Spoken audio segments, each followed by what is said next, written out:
Makanya lu bisa ketemu sama orang-orang nih, ada yang kerja di PAN, di Golkar, di PDI dan semacamnya. Kerja di sana, lu tanya, lu kader PDI kagak? Gue kerja profesional aja di sini. Gue kerja profesional, gue dibayar di politik, ya gue dukung. Gue akan mencari bantuan orang milih buat partai gue menang. Yang laku dalam politik anak muda sekarang tuh bukan program Pak, tapi storytelling cerita. Nah itulah lo akhirnya bisa tahu kenapa politik kita itu sekarang tuh bukan lebih takut sama KPK Pak, tapi lebih takut sama Lambe Tura cuy. Sama viral-viral. Jadi sama viral-viral itu lebih takut. Instrumen paling gampang untuk memobilisasi massa cuma dua, politik uang atau politik identitas. Politik gagasan sekarang itu susah. Tadi karena gue bilang politik gagasan itu kalah dengan politik Popularitas segala macam. popularitas dan cerita itu. Nah lo mau berharap yang gimana nih posisinya?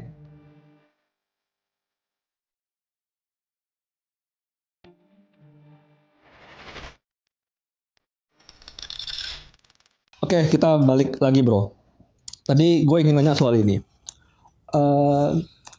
Menurut lo kenapa masih ada ya, meskipun ini nggak banyak, tapi masih ada anak-anak politisi muda yang masih memakai isu-isu soal, maksudnya isu-isu yang itu diproduksi oleh generasi tua gitu. Bahkan anak muda yang mendukung 3 periode juga ada. Iya. Maksud gue ya ini lo gimana melihatnya anak muda yang pakai isu lama gitu?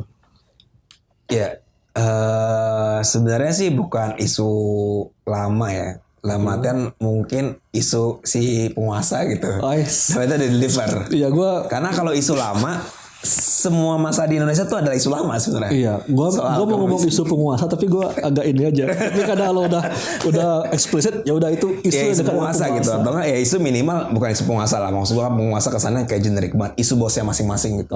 Iya. Kalau dibilang isunya isu lama, gue nggak sepakat karena menurut gue isunya dari zaman Orde Baru sampai sekarang itu sama. Iya. Kemiskinan, politik identitas, bla bla baca panjang kan lebar itu lah. Walaupun sekarang udah mulai ada tambahan-tambahan baru. Tambahan-tambahan baru soal lingkungan, sustainabilitas, ekonomi biru, climate change semacamnya. Karena kenapa ini bisa terjadi sebenarnya itu pertanyaannya. Iya, cakep tuh. Pertanyaannya karena hari ini anak muda tuh terkoneksi oleh narasi anak-anak muda yang lain gitu. Yang akhir awalnya dia ngomongin cuma nation, kebangsaan Indonesia, dia ngomong tentang global dunia gitu kan. Ayo kita pedulilah bahwa kita hidup nggak cuma buat Indonesia. Jadi internasionalisme itu mulai tumbuh malah nih Pak. Ketika komunis dan sosialis malah mau jatuh gitu. Udah masuk ke dalam mission masing-masing. Iya, udah ada ini maksudnya borderless itu nggak ada, makanya isu-isu akan jadi lebih spesifik. Cuma menariknya, gue pernah baca buku bagus sih, tapi ini juga bisa jadi hati-hati buat penggiat demokrasi ya. Jadi gue waktu itu baca buku yang namanya Kaum Demokrat Kritis. Demokrat Kritis. Ya lo baca aja itu, di penulisnya salah satu orang konsultan politik. Jadi salah satu argumentasi dia yang benar-benar gue sorotin adalah ternyata Kaum Demokrat Kritis ini adalah orang-orang terpelajar dan kelas menengah. Kelas menengah. Oke. Dan dia melihat demokrasi ini rada unik sebenarnya. Jadi dia bilang bahwa semakin ekonomi tumbuh, bagus, sejahtera, itu semakin demokratis. Jadi dia tidak lagi melihat bahwa demokrasi itu sebagai konteks kebebasan berekspresi dan semacamnya bro. Jadi yang mau gue bayangkan, mungkin anak-anak muda juga akan berpikir kayak gitu. Gak apa-apa gue kayak Singapura, gak apa-apa gue kayak Korea Selatan. Selama akhirnya gue sejahtera, dapat lapangan pekerjaan dan semacamnya bro. Berarti isu human right mulai second issue ya. Jadi bisa jadi. Karena di kepala mereka kayak gitu. Ngapain gue berdemokrasi kalau seandainya gue tidak sejahtera, gue gak ada lapangan kerja dan semacamnya. Makanya ini jadi warning. Sebenarnya di satu sisi mereka akan melihat sebuah pemimpin atau enggak politisi itu bagus apa enggak dari bagaimana dia bisa membangun ekonomi, bos. Berarti dalam konteks buku yang lu baca itu, mereka itu apa ya? Misalnya ada ya, kalau kita kan pengekangan atas itu bagi mereka fine ketika berimplikasi ke ekonomi yang baik. Betul. Nah ini kan jadi pas. Makanya kalau lo lihat dari tahun 2014 sampai tahun 2009 dan gue yakin tahun 2024 isu utama anak muda tuh cuma di dua hal. Apa? Satu itu adalah lapangan pekerjaan. Kedua itu adalah modal usaha, bos. Sisanya tuh sekunderi aja. Lo mau apa-apa tuh udah lain-lain lah. Pokoknya kalau ketika dua hal ini ada gitu. Karena faktor ekonomi, perspektif orientasi mereka itu ekonomi membaik, ekonomi mereka terutama membaik, maka isu kedepannya bagi mereka dalam konteks demokrasi bukan lagi freedom of speech, ya, tapi ekonomi, pemenuhan ekonomi gitu. Jadi Hatta nih udah mulai seneng lah, udah mulai ngomongin demokratisasi ekonomi kali ya. Tanda petik itu. Iya, satir. Iya. Dan gue ini oke itu aja lanjut. Dan itu yang menurut gue ini jadi, gue nggak bilang dalam konteks perspektif ini baik atau buruk ya. Iya, betul, Gue ngeliat politik dalam konteks abu-abu yang dimana kita punya peluang bagaimana mengoptimasi momentum itu. Iya. Gue orangnya gitu bro. Bisa jadi bagus karena emang kita perlu itu pak. Orang-orang yang akhirnya nggak hanya berhiruk pikuk pesta pora hanya politik, tapi mereka juga harus ngomongin pada konteks kehidupan basicnya mereka. Iya. Nah ini kan tinggal pilihan aja nih. Lo mau, kalau katanya orang-orang aktif kalau bisa jalan dua-duanya gitu kan. Tapi gue yakin anak-anak muda sekarang juga ada pikir nggak mungkin dua-duanya kita ambil. Lo mau pilih salah satu yang mana nih mau kita daluin gitu. Dan ya lebih wise menurut gue anak muda sekarang, walaupun pasti hal-hal yang tidak mengenakan tuh ya membutut di belakangnya gitu. Iya. Nah itu menarik tuh, maksudnya karena ada perspektif kayak gitu ya. Menurut lo kalau kita pakai kerangka berpikir yang buku yang lo baca tadi itu bakal berimplikasi nggak ke angka pemilih? Maksudnya karena kan dengan cara pandang itu gue mulai bisa memahami kenapa misalnya anak muda itu yang generasi gue ke bawah dikit misalnya itu bukan lagi ke dunia politik, ke NGO enggak, tapi ke pokoknya yang berhubungan dengan ekonomi. Maksud gue dengan cara pikir itu akan di 2024 misalnya akan berimplikasi nggak ke angka pemilih? Angka pemilih. Nah ini banyak pertanyaan, tapi gue mau mundur satu step ke belakang dulu sebelum gue jawab yang ini. Jadi gue kok selalu ngeliat politik tuh dari filsafat Paul Ricoeur. Jadi dia bilang ada politis, ada the politics. Ada yang politik bicara soal politik struktur kekuasaan. Jadi ya lo mau kaderisasi partai, mau masuk caleg, jadi beneran di sini nih mainan nih di struktural politik itu. Ada yang politis, itu adalah di relasi-relasi politiknya. Jadi kalau kita nih masuknya bisa di yang politis itu. Maksudnya kita nggak masuk ke struktur kekuasaan, tapi kita mencoba untuk mengontrol, mempengaruhi atau mengubah struktur politik. Oke. Nah, anak-anak muda sekarang itu bandulnya banyak yang politis pak, bukan di struktur politik. Karena relasi tadi ya. Relasi. Okay. Makanya lu bisa ketemu sama orang-orang nih, ada yang kerja di PAN, di Golkar, di PDI dan semacamnya. Kerja di sana, lu ditanya, lu kader PDI kagak? Gue kerja profesional aja di sini. Oh iya. Lu pasti ketemu dong. Gak punya KTA. Gak punya KTA. Gue kerja profesional, gue dibayar di politik, ya gue dukung. Gue akan mencari bantuan orang milih buat partai gue menang. Oke, berarti unsur mereka masuk partai ABCD bukan karena ini basis partainya ideologis. Nah, enggak. Oke. Murni profesional. Makanya lo lihat anak-anak muda sekarang relasi politik kata personal networking. Iya. Lo dekat sama siapa lo jadi partai itu. Bukan ideologinya. Tanpa KTA poin. Tanpa KTA. Okay, nah, yang mau gue lihat ada lagi nih. Bagus nih ada analisnya Burhanuddin Muhtadi dalam buku Kuasa Uang. Dia bilang apa? Lucunya adalah kita semua tahu lah di Indonesia partai ID rendah. Partai ID. Rendah. Identitas partai. Yeah. Lo mengasosiasikan diri lo sama partai itu jarang ada orang. Gue PDI, gue Golkar, gue PAN, nggak ada. Kecuali tim ses. Kecuali tim ses dan anggota situ kan. Yeah. Partai ID rendah. Apa efek? Kenapa partai ID rendah? Analisa dia, pertama karena kita multi partai pak. Iya. Banyak nih orang jadi makin bingung nih orang PDI ideologi apa, Golkar apa, P3 apa, PKB apa. Bagi orang yang awam ngomong. Kalau mungkin yang udah tuh ya tau lah. Bahkan yang peneliti politik juga bilang enggak sih sebenarnya walaupun banyak orang semua ke tengah semua gitu kan. Yeah. Ideologi partai pada ke tengah semua gitu. Walaupun ada beberapa ada yang di kiri dikit, ada di kanan dikit. Nah, dari yang mau gue bilang itu adalah anak muda ngelihat situasi mirip semua, bos. Mereka udah nggak ngomong politik di ranah ideologi. Mereka nggak ngomong di ranah ideologi. Dan sebenarnya tuh prediksi itu udah jauh-jauh hari diomongin sama Daniel Ben, the end of ideologi gitu. The end ideologi dan gak usah waktu lama. Salah satu bukti adalah apa? Anak-anak itu sekarang itu udah semacam punya narasi kecil yang mereka sendiri tanpa harus bergantung sama ideologi yang lebih besar, Pak. Ini udah kecil-kecil nih. Makanya yang terjadi di anak muda sekarang adalah dia tuh terfragmentasi, terdesentralisasi kekuasaan itu dalam artian politik itu jadi komunitas yang kecil-kecil itu. Jadi bahasa kasarannya nih ada semacam pohon politik yang gede, tapi ada jamur-jamur kecil yang mengelilinginya dia. Yang anak muda yang kecil ini nih kerja itu. Makanya kalau lo lihat ada beberapa komunitas yang mungkin kita nggak bisa bayangkan, komunitas sepeda yang akhirnya demo sekarang. Iya. Kita nggak kaget lagi ngelihat ada komunitas pencinta apa ikut demo gitu. Nggak harus dari ekosistem politik yang lama gitu. Jadi ada semacam new power yang hadir dari tatanan sosial yang lama. Makanya komunitas sepeda sekarang bisa kritis, komunitas lari sekarang bisa kritis, bahkan K-pop aja bisa kritis, Pak. Army BTS. Berarti ini juga ya, maksudnya kita kan melihat ekosistem yang lo bilang tadi itu, kalau dalam perspektif yang lama mereka itu yang tidak bersentuhan dengan politik langsung. Betul. Tapi mungkin mereka hanya melihat, mendengar segala macam. Betul.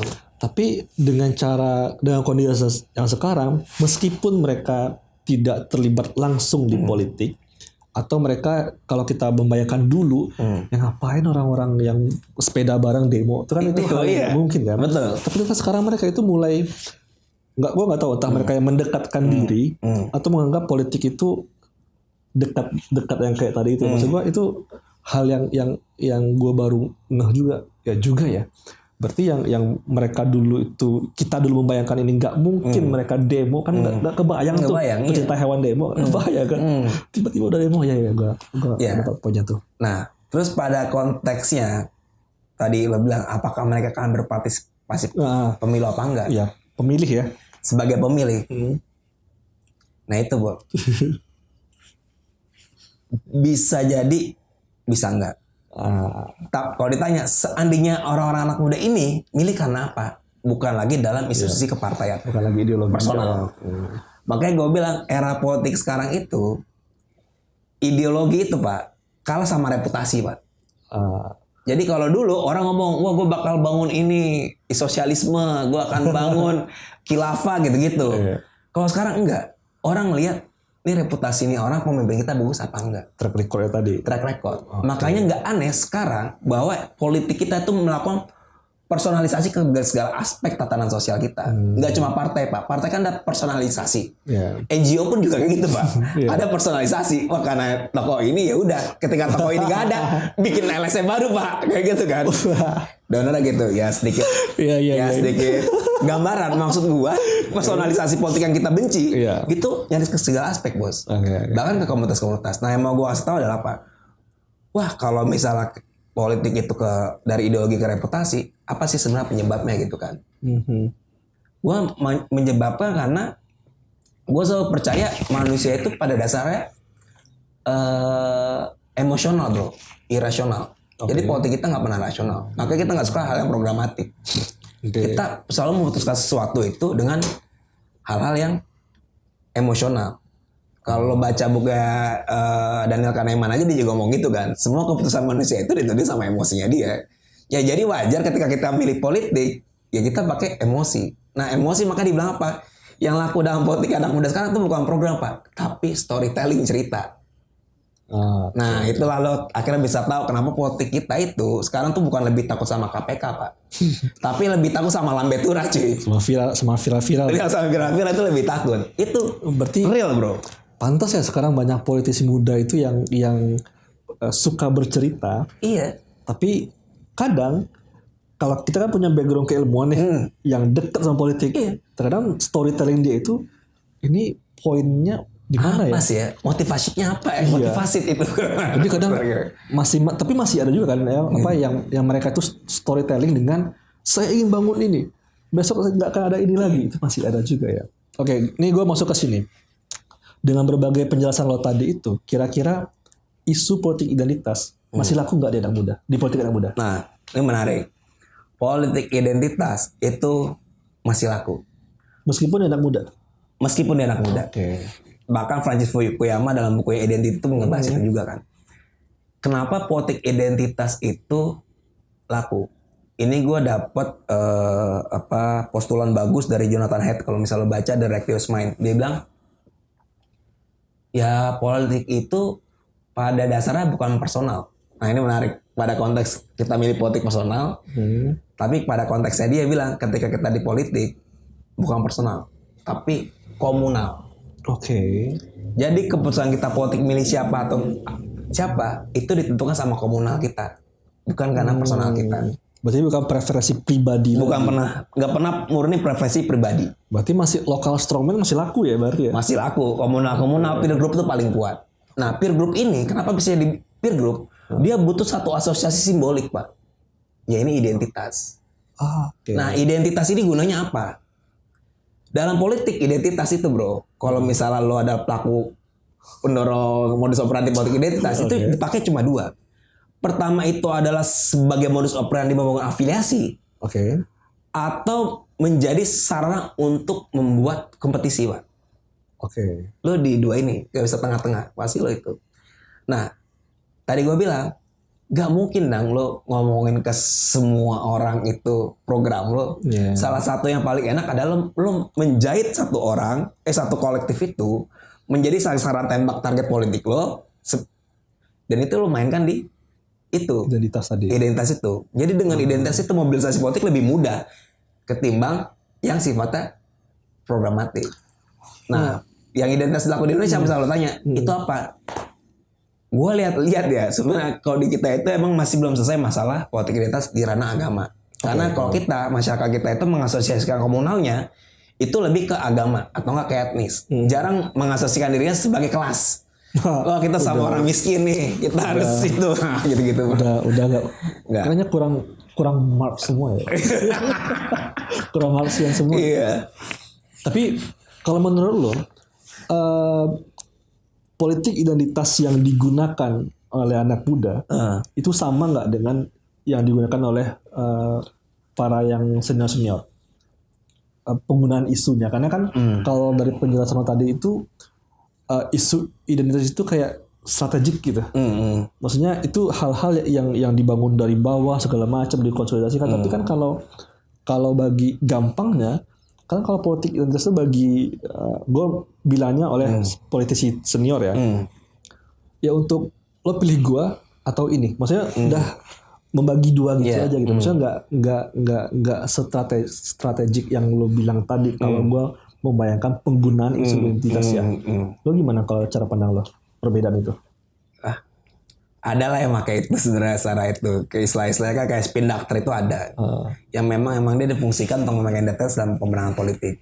Ya ada lah. Gue nggak bisa nyebut orangnya gitu. Paham kalau itu. Ada kan. Tapi ya tadi gue bilang tanpa spin doctor pun atau orang-orang yang memanfaatkan politik identitas itu, yang namanya identitas itu tuh udah kayak tato, ngerti gak sih lo? Ya paham. Maksud gua Udah nempel itu. udah nempel gitu. Kayak misalnya nama Iksan Yosari, nggak mungkin orang-orang Katolik kan? Enggak. Islam kan? Kayak gitu kan. Kayak tato, nama aja kayak tato. Apalagi warna kulit, logat dan semacamnya. Etnis juga. Etnis Kadang juga. nempel juga. Dan itu ya lagi-lagi kenapa kita selalu suka sama orang-orang yang mirip sama kita, bos. Karena secara psikologi kita ngerasa nyaman. Mirip enggak? Enggak 7 dong kalau mirip. Enggak. Maksudnya mirip secara kultur gitu. Oke. Lo akan lebih nyaman dan semacamnya. Bahkan ketika nanti lo draft dalam politik itu akan jauh lebih mudah, Pak. Karena banyak kesamaan itu. Makanya kan sekarang dibilang, wah ini semua kira politisi itu akan menyangkutkan ke identitas yang memiliki segmen suara yang lebih banyak, Pak. Berarti masih ini dong, masih misalnya kalau yang kayak lo bilang tadi akan cenderung kepada yang mirip-mirip ya, apakah itu background identitas segala macam. Misalnya ketika Orde Baru dulu yang belakangnya O gitu. Iya. Berarti masih akan reproduksi lagi dia. Akan reproduksi lagi. Maksud gua ini akan bisa berubah politik identitas ya.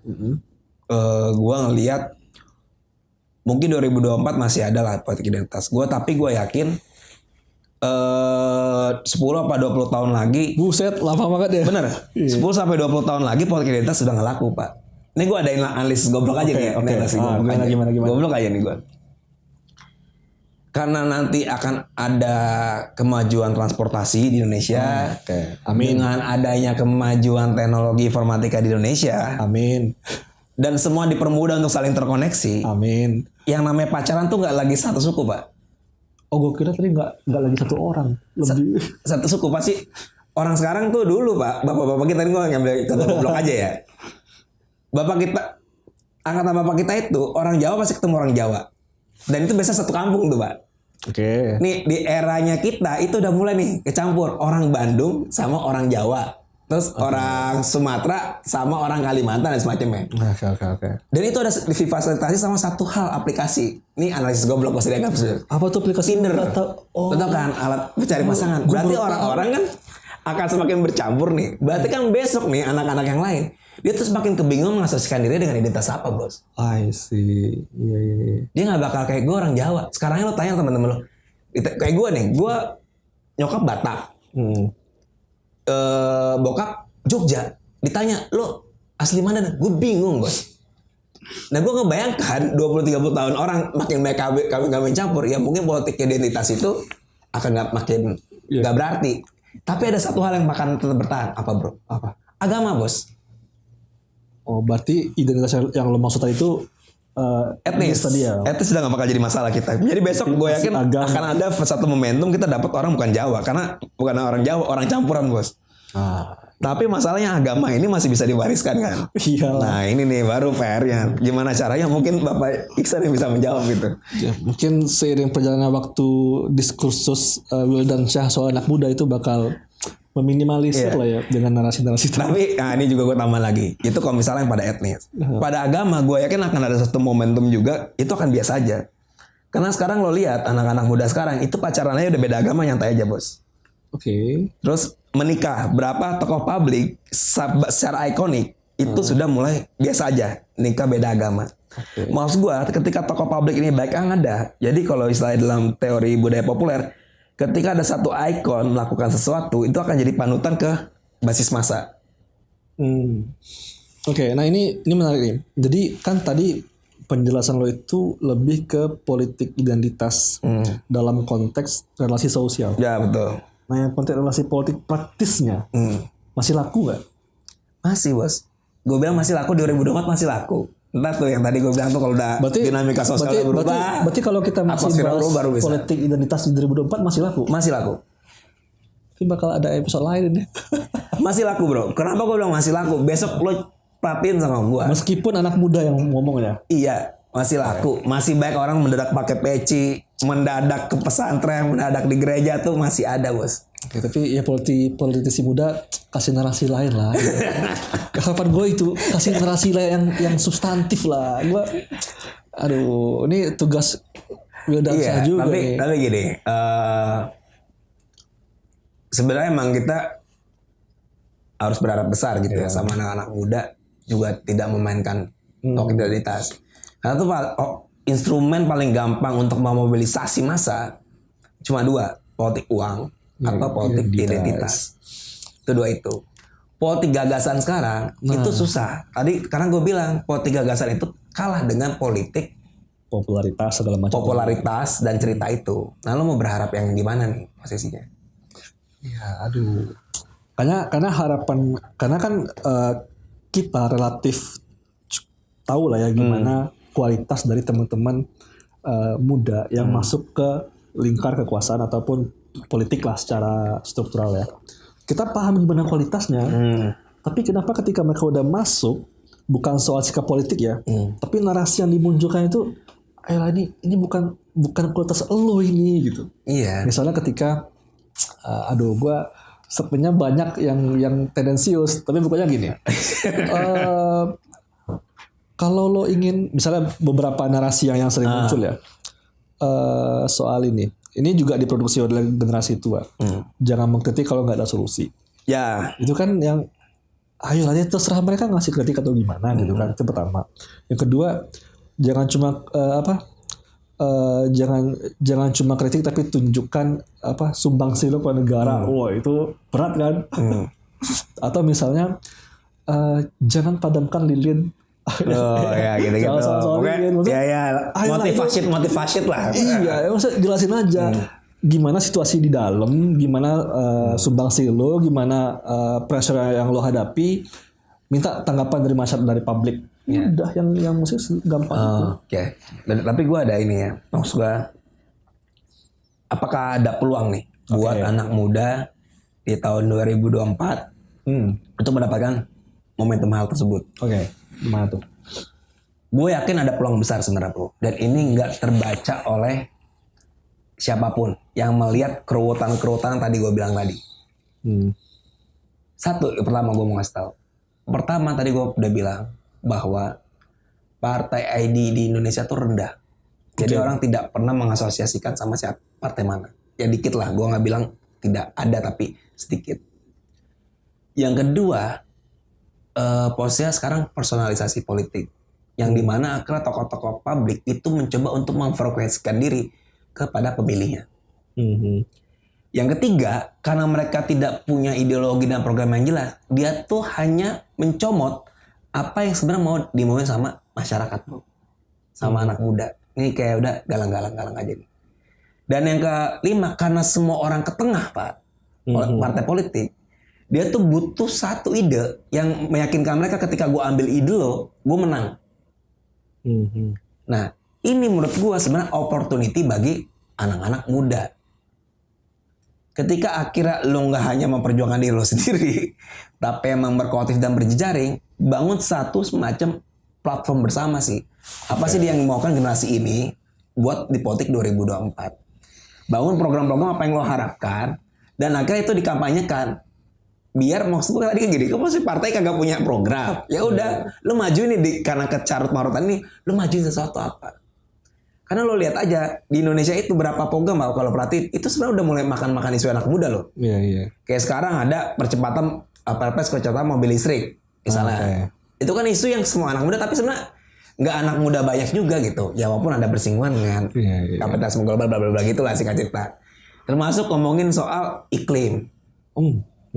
Itu kan orang dulu kagak mikir Pak. Tapi kadang kok anak muda kayak mikirin iklim nih. Tapi kepentingan ini kayak cocoknya jahit. Masuk. Maksudnya ketika cara tamarut ini ketika emang kita ada tahu tuntutan yang jelas yang bisa didistribusikan dan dikonsolidasi dengan baik.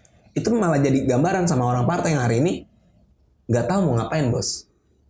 Oke, ini catat tuh untuk teman-teman partai sama teman-teman politisi muda. Nih.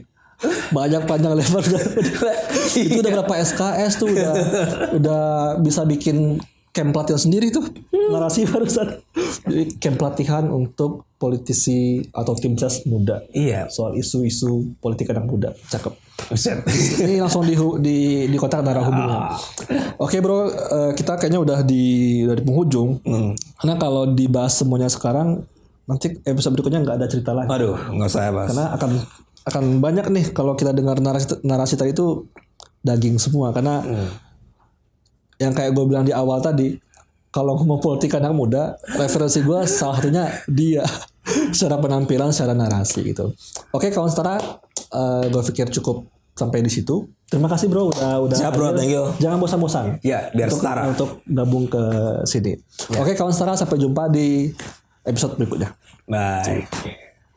Cakep. Thank you bro.